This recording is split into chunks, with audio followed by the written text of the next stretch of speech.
Welcome to day 408 of our DSO journey. I'm Ed Krasenstein here with my twin brother Brian. Remember, these videos being sponsored by NFT Tech. They are an investor in DSOFi. So I still don't have a microphone. I checked Amazon. It's delayed until the 14th. So you're going to get a lot of echoes from me for the next week or so. But Brian, do you want to get into the diamond question of the day? We didn't actually put one in the outline. Do you have one prepared? Yes, so I will just make this up as I go. If you could ask Natter one question, what would it be? Let's hear it. Maybe Natter will come by and answer some of them. Who knows? But we'll give diamonds to the best questions that you ask Natter, and just reply under this video on DSO. What would your question be? My question would probably just be like, what are his expectations from a daily active user standpoint over the next 6 months, 12 months, 18 months, and 24 months, and why? Yeah, and I'd probably take that step further and ask him how he thinks he can increase daily active users and how we can get the whole BitCloud vibe back, the early days of BitCloud. Yeah, and I'm guessing he sees DAO as helping to do that, and I think that's why they're working so hard on that. Something you did notice probably is that we didn't mention anything about price, because like that's the last thing I'm concerned about. Like everything will follow daily active users. If the daily active user number increases dramatically, the price will follow. And so like we shouldn't be concerned at all about price, unless of course you're like a flipper, somebody that's buying it to quickly flip for a profit. But overall, it's just the growth of the protocol, how many developers are building on it, how many daily active users are here, and how many projects are actually getting traction that really matters. Yeah, I agree. Anyhow, Mulsify gave us some details about their new hiree yesterday, or I guess he's not new. Arash, we talked about Arash Gemi yesterday. Yeah, so he replied, he said that his name is Ash, like I guess like a shortened form of his name is Ash. And he said that at Ash is actually establishing regular I don't even know what the word is, cadences across all channels. Cadences. God, I feel really stupid right now. Thanks for making me feel stupid, Ed. Ed Mulsified. Thanks for using that word. No, so he's establishing regular cadences across all channels and is leveling up our content game as well. We're seeing a rising interest in search trends for DSO, and Ash is helping to capitalize from last month's events. Examples, Elon Musk tweets, and he's doing this through regular content pushes, through PRs, press releases, email blast, articles, videos, and lots more to come, he said. And he also gave us his username. So if you didn't know what Ash's username was, this new hiree, it is Invest in Digital. So at Invest in Digital, and we'll tag that below. Yeah, it's an interesting name. But yeah, welcome aboard, Ash. I know you've been here for quite some time so far, but welcome to the community in that you are, I guess, officially being doxxed. So yeah, well, and if you put out any ads, try to avoid the word cadences, because smart people can't really. No, smart people do understand what that word is, how to read that word. Oh, okay. So Elon Musk, he kind of outlined what his plans for Twitter will be. He said that his goal is to have a $2 per month fee, which would have to be paid upfront for 12 months, so $24 a year.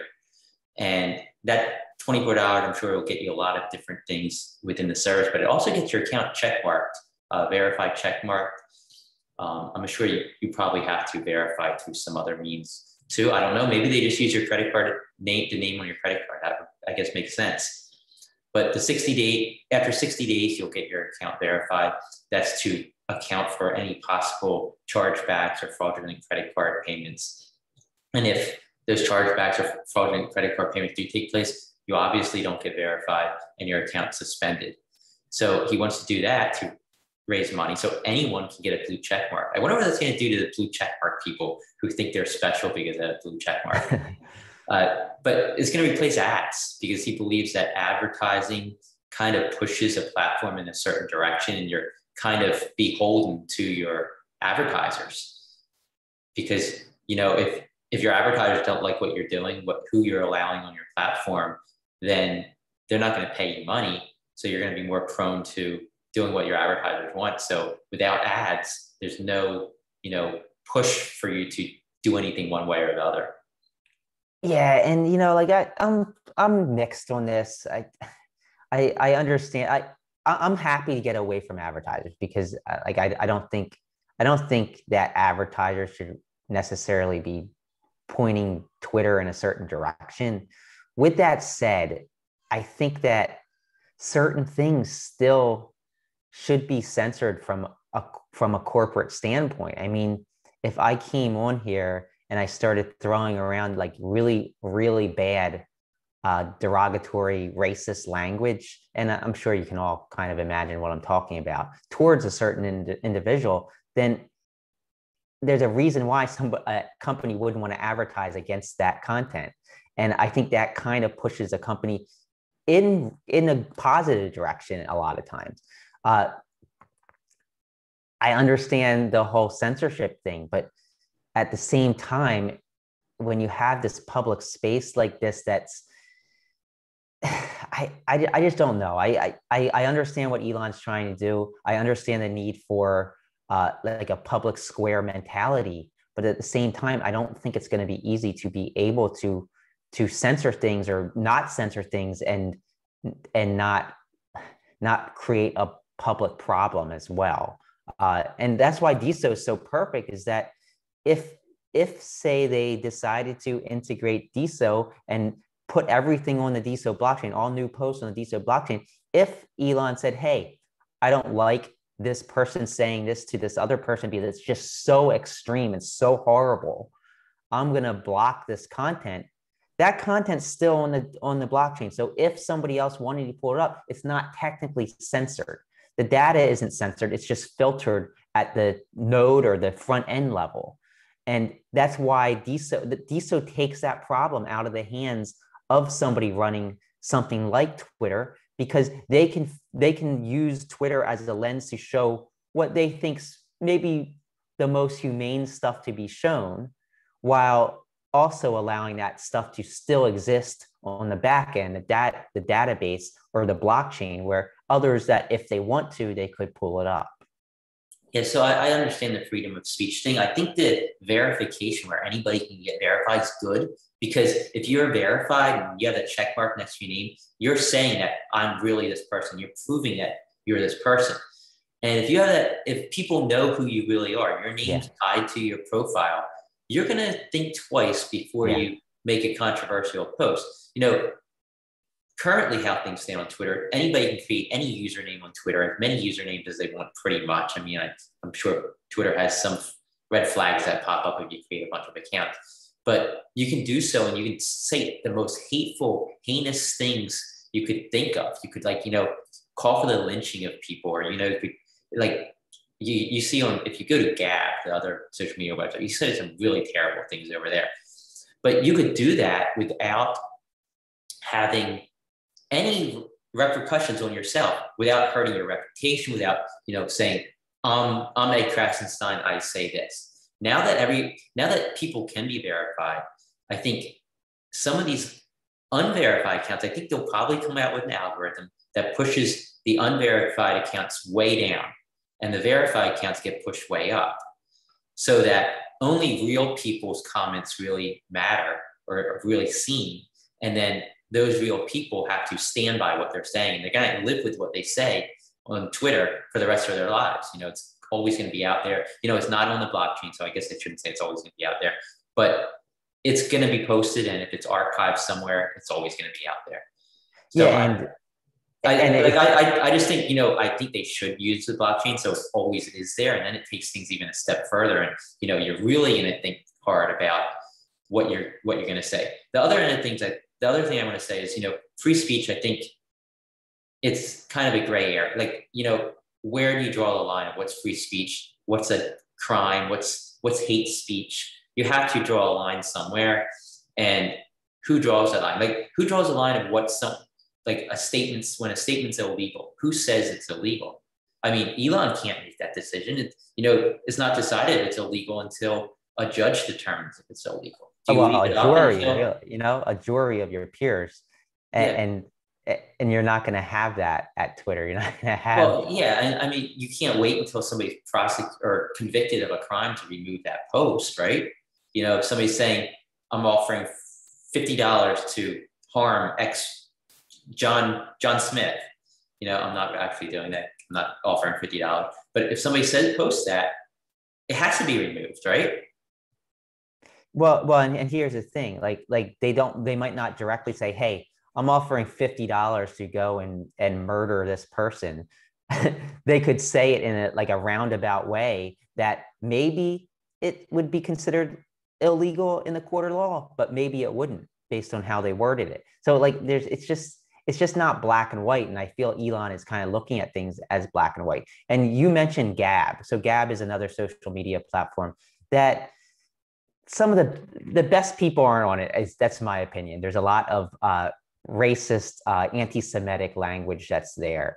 And if you actually go to Wikipedia and search for Gab, you'll see that we are actually mentioned in the post because the founder of Gab actually went on a very anti-Semitic tirade against us. And you know what? Like, he has that right to say that. And what he said was very hurtful, but at the same time, it's his right as a citizen to speak that way. But everybody knows who he is. And he said that, and he has to live with that. That's going to follow him around forever. It's on Wikipedia that he said this stuff to us. So the idea of having an actual name, I think that will prevent a verified name, will prevent a lot of the hate speech. Will it prevent all of it? No, of course not. But you also had to keep in mind, we also called for that man to be suspended from Twitter, didn't we?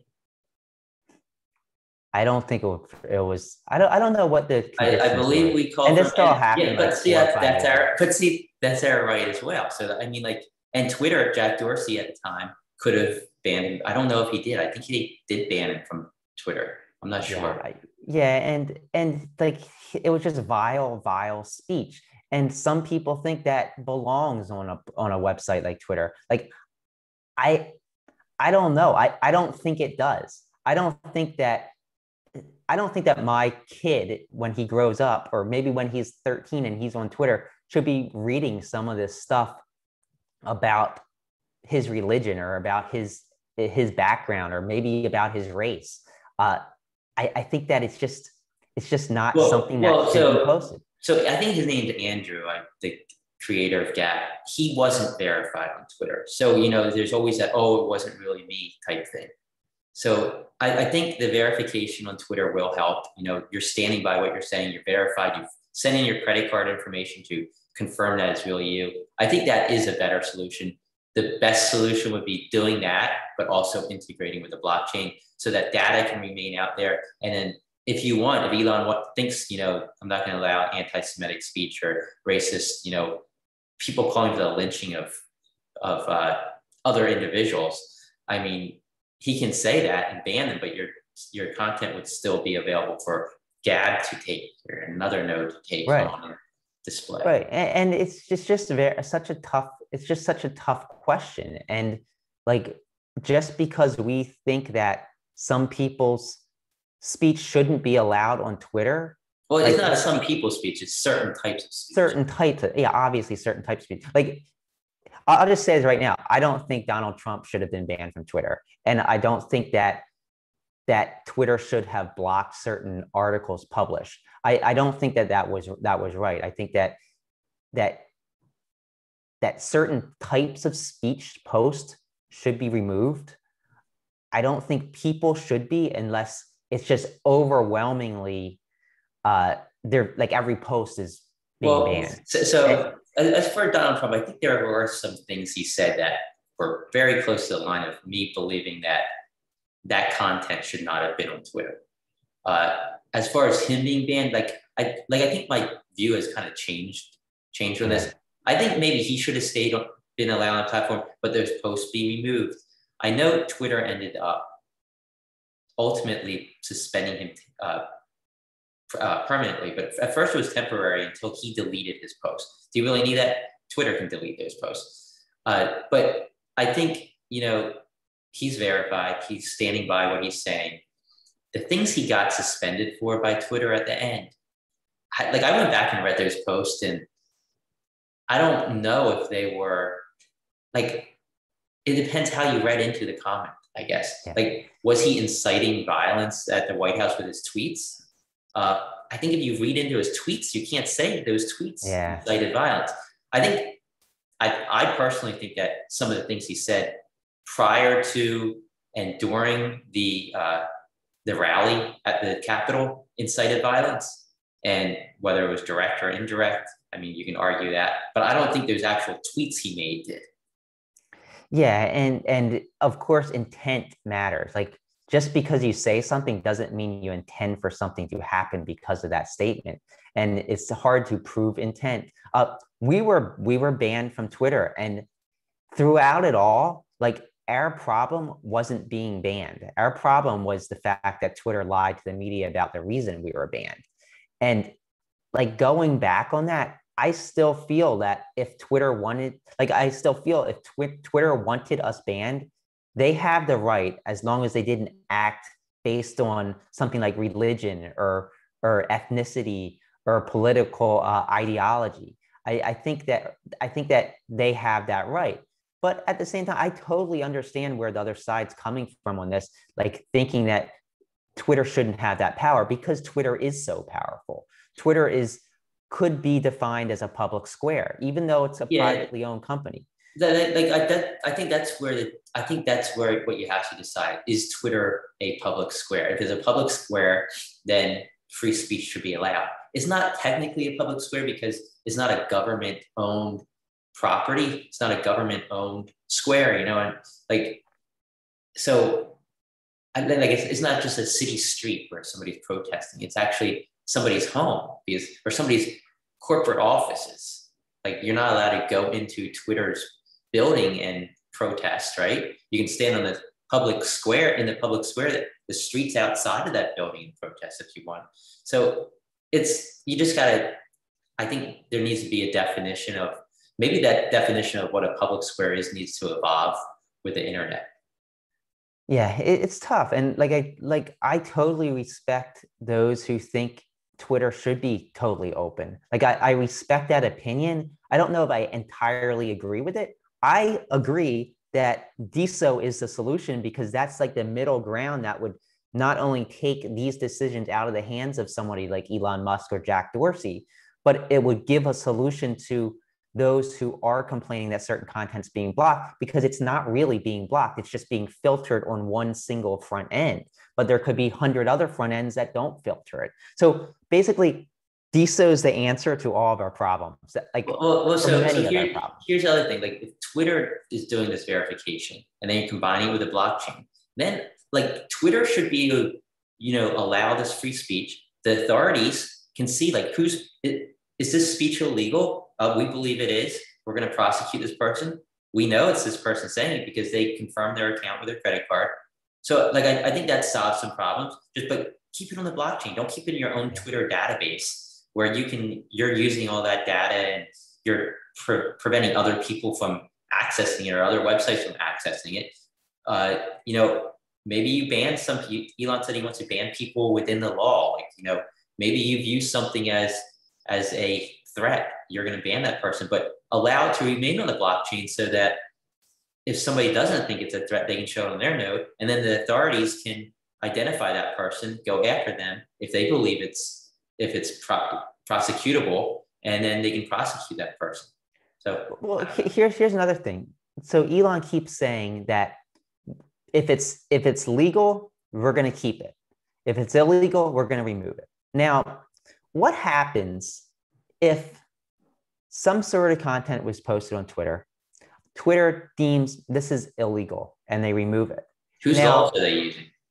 Here's the thing. What about that person that Twitter just deleted their post because it was illegal? Can they sue Twitter and say, hey, you just told everybody that what I'm doing is illegal? This is not only are you are you attacking my First Amendment rights, which I don't think they really have any, but you're also defaming me because you just said that what I'm doing is illegal and you told the world that my post was removed because it's illegal. Oh, wait, they do have First Amendment rights. Brian didn't mean that Well, person. First Amendment rights on Twitter, their posts Yeah. aren't protected by First Amendment rights. That's what I meant to say. If people are going to read into what you say, Yeah. It's going to be there's going to be articles now all over the place. Krassen signs say we don't deserve First Amendment rights. No, that's not what I was saying. Yeah. So anyhow, like, and then whose laws do you use? Like, are you using California laws where Twitter's based? Are you using Americans' federal laws? Are you using Canadian laws or Egyptian laws? Like, if somebody's in Egypt, are you using? How about North Korean laws? Yeah, like if somebody in Russia is making a post, do they have to abide by Russian laws, or are you still using American laws or California laws to determine if something's illegal?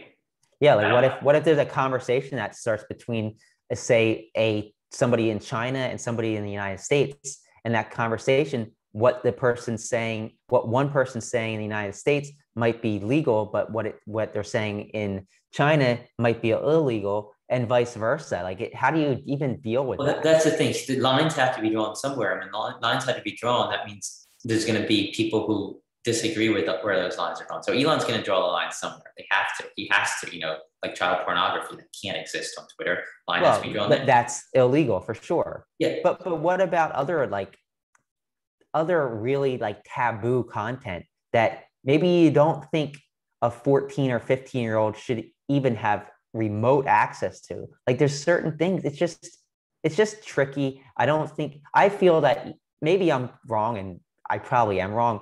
I don't feel that Elon has really taken the time to think of all the ramifications of opening things up like he wants to. But like I said, maybe I'm wrong. Maybe he has this plan that's going to actually work, and I hope he does. Well, like I was saying, lines have to be drawn somewhere. And when lines are drawn, there's going to be other people who disagree with where those lines are drawn, whether they think they're too steep or not steep enough. People are going to disagree. There's probably going to be people on both sides of that line. So that's why you need a blockchain where that content can still exist, but only those who want to pull it can pull it. And like I said, the authorities can still go after somebody who breaks the law. But let's move on. One final thought. Elon kept saying, he tweeted this actually. He said something like, I'm going to really piss off the people on the far left and also the people on the far right. And that's how I know I'll be doing my job right. I think that your goal could be to put everything on a blockchain, and you would satisfy the people on the far left, as well as the people on the far right, as well as the people in the middle, because they can go to their own front end that best suits what they expect and want. But then people aren't paying Twitter for the $2 a month. Well, yeah, and that's where profit comes in. But if Elon was completely altruistic in all this, then that wouldn't have been an issue. Well, but I mean, getting back to that, I think people would still pay Twitter the $2 because it's Twitter, and that's where everybody is going. Right. That's where people are going to get verified. These other nodes wouldn't have that verification, right? So they wouldn't be able to use that verification data, or maybe he opens that up too. Who knows? But yeah, I think we can move on. There's one other thing we want to talk about today: DeSo no code, Brian. Yeah, so DeSo no code, Tony Lewis. Of course, we talked about it probably last week or early in the week. They wanted to integrate Notion.so, which is like a productivity tool on the internet. They want to integrate it with DeSo. And yesterday, Tony Lewis actually put out a really good video showing just how they did that. And you had to go back to the video. The link is below in the description of this video. But he basically shows what they did, and they made it so that in Notion.so, you can actually mint a DeSo NFT that they're working on Geek NFTs. So he actually showed how he minted an NFT within Notion, and it appeared on the DeSo blockchain almost immediately. And he can like change the data in the data lines and all that on Notion, and it made the post just like you would on DeSo.org. Or not DeSo.org, but any other node. So really, really cool what he's doing. And I think they're going to have a lot of really other cool features that they're going to roll out. Of course, they do have they have these codes that people are going to be start using probably in the next several months. And I'm excited. I think that what they're doing with decent no code is brilliant. Yeah, I agree. And I think that's all we have for today. Open Prosper is having some syncing issues, it looks like. So we don't have the hashtags or the top earners or the people who have been gone who have come back. So we'll probably get that back tomorrow. But everybody have a great rest of your weekend, and we will talk to you tomorrow.